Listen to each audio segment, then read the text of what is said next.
Hello and welcome to the Insights Overflow podcast, where we talk to customers, partners, and industry leaders about the lessons that they've learned in order to make an impact. Today, I'm joined by the guys from IOTDC, Ewald and Tiaan, and we're going to talk about their customers' use cases and how and why their customers pick them over anybody else. So guys, welcome. We've sort of walked a long road together between our two businesses. Maybe you could tell everybody, what IOTDC does and a little bit more about your business. Sure. Thank you. So, IOTDC has been around for about 6 years now, which in IoT terms is a lifetime. We've been very privileged to sort of enter the market at an interesting time. We started out as a hardware business, predominantly because myself and Tiaan comes from an IT distribution background.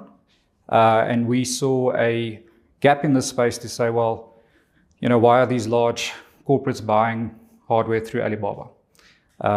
So we went overseas, we signed a few vendors, kissed a lot of frogs, married a few princesses, and we built what we believe is a high value hardware staple in our business. And then after about a year or two, as we started engaging with customers, we realized that because it's such a frontier industry, we are in a space where we can offer them more and sort of move into the integration space and move into the platforming space, and now moving into the sort of AI application on top of all of that. So, Tiaan, I'm not sure if you want to add. Yeah, I think you've covered it well. I think what we also, I think our business has evolved from, that call it almost box moving hardware distribution business to a fully enabled solutions business, where clients can come to IOTDC for, the hardware they need to give them the data they require for the solutions or the use cases they're trying to deploy. And then having an enablement portion or visualization portion to make sense of that data. And I think that's where we've been seeing a lot of success over the last few years. So I think, the IoT market is one of those markets where to get into it, you can get a lot of DIYers.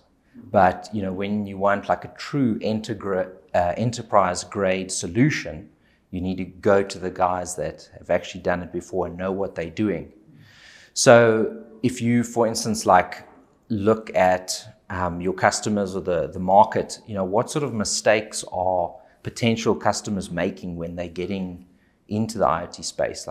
How can they avoid those mistakes? So I think for a long time, IoT has been proclaimed to be some sort of silver bullet to any almost analytical, let's call it operational analytical challenge that businesses have or experience. There's a lack of definition of the value that they actually will be able to get from the use case. So they aren't defining the value that they require effectively enough. And I think there's an unrealistic expectation sometimes around what the time frame of deploying an IT project should be. So it's a business, the business needs to understand the value that they can get from IoT as a tool set or as a solution. And then from there, engage with reputable vendors to come and help them execute on that vision. And maybe you can, if you think about, say, the supply chain of devices, say you as a customer, you might be trying to solve a problem, whether it's monitoring your water levels in a reservoir or monitoring your temperature in a cold room or something like that. You know your problem, but you might not know what device best suits that particular use case and the pros and cons of that device. So I think when I look at it, a lot of the mistakes people can make would be they don't know what to buy. They need an expert advisor to say, well, we've deployed these types of solutions before. These are the devices that work. These are the types of communication protocols that make the most sense for your use case. Yeah. A customer's going to struggle with that themselves. Sure. It's strange for us to see that with all the complexity that can go into a project, you stumble over sort of step one, and that takes a long time to gain confidence in the hardware that you bring into the project if you're doing it for the first time. We are protocol agnostic. We obviously sell the brands that we represent, but if we have to go find something new, we will, because it's not that difficult if you've got the right partners, the right device. There's a process behind bringing those products in. There needs to be warranties in place. There needs to be distribution contracts or reseller contracts, or someone needs to carry stock. You don't want to be the first person to bring in a product from, say, China or wherever.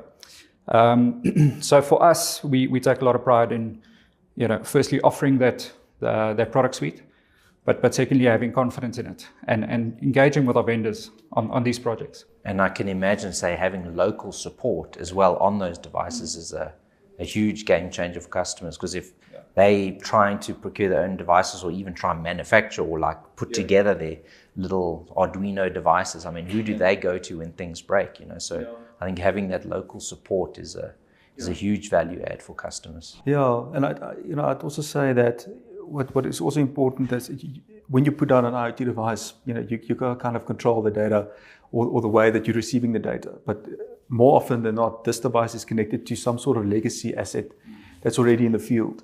And I think that's also where a lot of customers might not really have that skill set yet, or they don't have that experience whether that be a generator or a crusher at a mine or whatever it might be.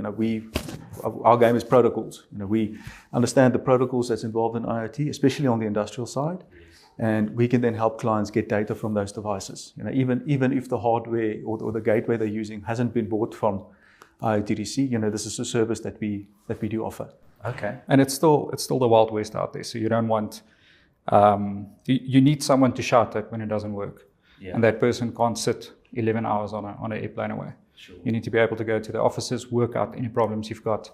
And at the end of the day, someone needs to own that project with the customer. Mm. And I mean, if you look at, the market from an IoT point of view is immense in terms of like the value inside that market. Are you, like, when you look to the future, are you seeing the fact that this whole idea of the fourth industrial revolution and everybody digitally transforming and getting connected, are you sort of seeing that wave into digitization starting to come through in terms of more customers sort of inquiring about devices and how to integrate? And would you say that the market is at the point of being educated enough that they, for instance, understand their use case or know that IoT could even solve that problem for you? Are you sort of seeing that wave in the market at the moment? Yeah, I think IoT was a bit overhyped at one point. And I don't mean the concept. I mean everyone trying to jump on the bandwagon and saying, well, we can offer this now. And I think as everyone found out, ourselves included, it's a bit more complex than one realizes initially. So definitely there's a lot of customer knowledge coming through saying, well, we need to do this. AI is obviously top priority, but IoT ranks around second or third priority for at least OEM manufacturers.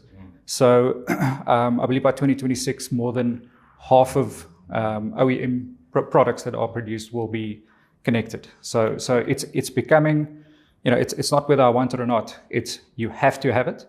But I think where we are now is getting to a point where you've got a set solution, you understand the value that it brings, and try not to be everything for everybody. IoT is such a wide concept. It can be any sector, any vertical, whether it's hospitals, retail, mining, and you cannot be a specialist in all of those sectors. So understand what you know and understand what you don't know, and then focus in on what you're good at.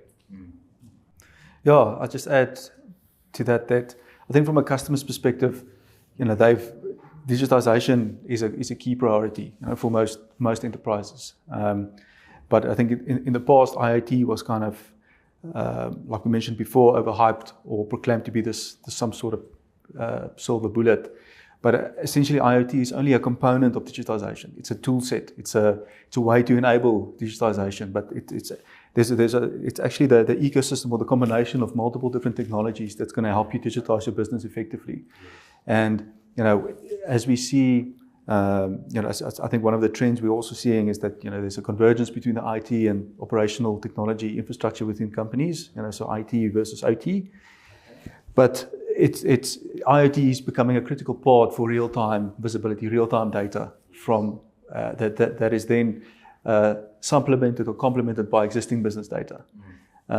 So I think that's playing a key role, and I think in the adoption of IoT, especially in the last 2 years, where there's a unique function, there's a focused area where IoT plays a key role, but it's not the be-all and end-all in terms of solving a specific problem. Yeah, so I mean, just to Tiaan's point, it is a component. So, when you think about IoT as a tool, as he mentioned, it's essentially just saying, well, I'm going to take physical data, I'm going to turn it into digital data, but now I need to do something with it. So if you want to jump on the AI train, which is very much real, it's not hype, maybe a little bit, you need accurate data. You need data management for the AI to be able to do its job. So IoT very much slots into that process. Yeah, and I mean, that's exactly what we're seeing in the market as well. Obviously AI is sort of like a hot topic. I think people are still finding their feet in terms of even use cases for AI, but I think people understand that in order to even get on that journey, they need to collect data. And, there's been this sort of concept of digital twin, and, the IoT devices is the first step to essentially creating that digital twin to make sure that you have an accurate digital representation of your analog world. Yeah. And then I think if I look at, for instance, say, let's call it the legacy SCADA market, right? So maybe let's not call it legacy, but say existing SCADA market. And to me, those two worlds seem to have they in a way exist in parallel. I would have thought that the SCADA market would have jumped on the IoT bandwagon sort of years ago as it's sort of emerging. Whereas, say, like the SCADA was already connected to sort of operational systems. You just basically needed to essentially cloudify the SCADA. So are you seeing, say, for instance, like sophisticated manufacturers deploying both, say, new age IoT devices as well as leveraging their existing BMS, SCADA type things? So how are businesses sort of mixing their legacy, let's call it data collection techniques, with sort of newer age data techniques? What have you seen? Yeah, I think there's definitely. So firstly, yes, I think they're deploying both types of technologies or multiple technologies. I think the SCADA system fulfills a specific role, just as where an IoT system will fulfill a specific role. So for, I think, critical controls, SCADA it's what they're good at. That's their core function. If you look at a production plant, you look at a mining environment, the SCADA system runs the plant.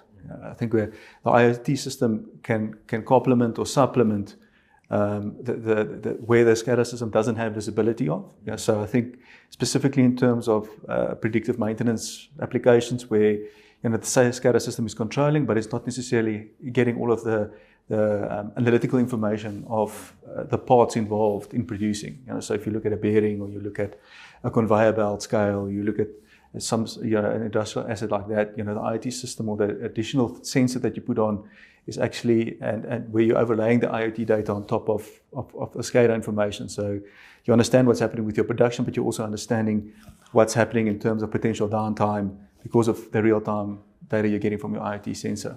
So I think there's a both are important. And I won't necessarily say that an IoT system should be used for doing critical controls. IoT system should be used for integrating multiple sources of data, so that you can have a single pane of glass view of what's happening between the different systems you're using. Let's say SCADA. Maybe you have a ticketing system that's involved with or that's responsible for creating maintenance-related tasks in your environment, or whatever your ERP or your IT systems, and the IoT system then is there to give you real-time view or real-time data on what's actually happening. So you can kind of layer what's planned and what's being produced over what is the status of your equipment or machine life cycle as well. And if you sort of had brought in a customer that maybe didn't know much about IoT, and they, for instance, thought that I just need to procure a device, could you describe the components that you actually need for a full solution for that customer to actually get sort of value out of their deployment? I mean, as we know, it's more than just procuring the device. So like, how would you sketch out like an architecture of what a true IoT solution looks like? Yeah, I think you need to, if you break down all of the complexity of IoT, for us, it really comes down to tracking, monitoring. So I think working back from there is a bit easier. So if someone came to us and they've got this grand plan of a drone doing heat mapping on a coal mine, that's probably something that we would walk away from. Those projects do exist, but I don't think as a IoT system sell, that's really where you want to play. So working back from the tracking or monitoring, understanding what sort of asset it is. Is it a legacy asset? Can it already talk to a network? And then we will typically have a fairly good idea of what gateway or what sensor to then bring into that solution. And the platform question is really just one of budget. How deep do you want to go? Typically, we would always provide reporting, dashboarding, alerts, because that's really what I suppose the sort of critical things that the customers want to see.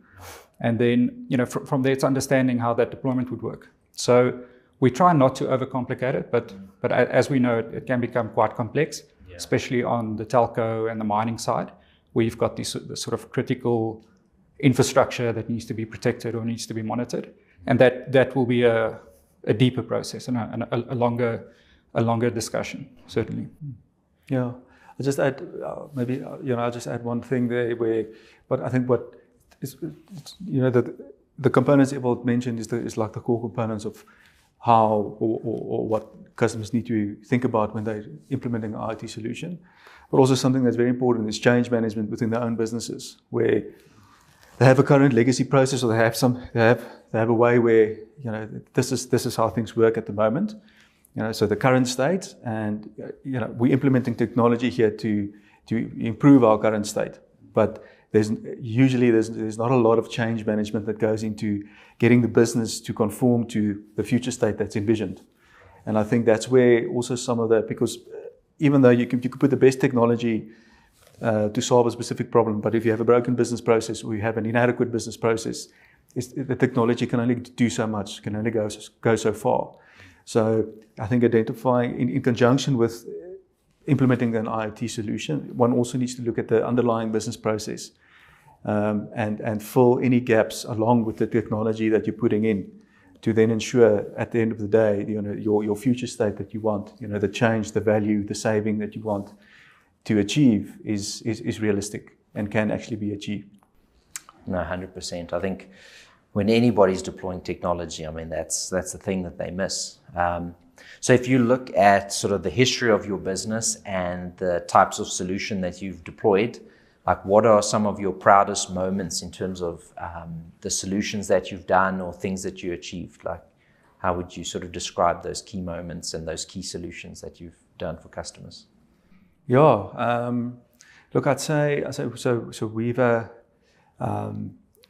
deployed let's call it a digitization solution for mine tailings dams, which I think it encompassed IoT at its core, but it also encompassed digitizing previous manual-based paper processes for a client. So we actually went down into the client's business process and identified gaps. Because if you're analyzing risk in terms of something like a tailings dam, which has incredibly severe consequences if it's not managed properly, the integrity of the data is key, as in any technology solution. So I think we went down into the client's business process and then identified different areas where the integrity that can influence the integrity of the data, and then brought them into a platform solution where they can now have an integrated tailings management suite to better identify, firstly, better manage their own business processes and tasks, but then also to better manage the risk on behalf of the customers that they're servicing. And that solution is now live with about 40 tailings dams in the country. It's been a two-year process, but I think it's working very well. And then the other one I would say is that we've been really successful in terms of monitoring or doing condition monitoring for customers on industrial assets like generators and cold rooms. So where there's a monetary risk in terms of stock going bad, or things like diesel theft, where customers are maybe paying. So maybe there's two scenarios there where they're paying a contract to firstly service those generators, and secondly fill the generators up to a specific level. And then the second risk there is staff potentially stealing or siphoning off that diesel. And now with our solution, they have real-time visibility of firstly what are the consumption, are the generators being serviced and filled up at the appropriate levels, and especially from a maintenance perspective, to make sure that according to the SLA, according to the runtime for that asset with that specific supplier, that those actions or those maintenance actions are actually being taken. And then secondly, making sure that there is a monetary saving in terms of the diesel theft that was currently being experienced versus afterwards when they implemented our solution. So yeah, I think those are the two. I don't know if you want to add. Yeah, I would add to that the 4 Raspberry Pis we sold as our first deal. So we celebrated way more than we made that day, but that sticks out for me for sure. Mm. Yeah, and I suppose, you guys are, it's your business, like as you're entrepreneurs at heart. Like if you sort of described your journey over the last 6 years, is it sort of been everything that you expected? Like if you sort of sat back 7 years ago and sort of the visions of what you wanted to do, and would you say that you've achieved some of those things that you set out to? And then also, what does the future look like for IOTDC in terms of the solutions you're going to deploy and how the business is going to grow over the future? Yeah, I think we when we set out to start this business, we had no idea that it would change as much as it did, and I'm sure it will continue to change going forward. That's a lesson that we learned.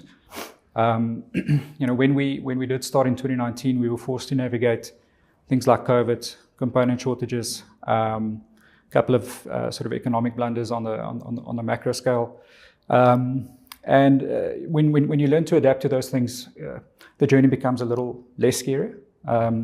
We've been incredibly privileged to have good mentors, great customers, and an excellent team, which I know is a bit of a lotto initially when you start appointing people, but we've been very, very fortunate in that regard.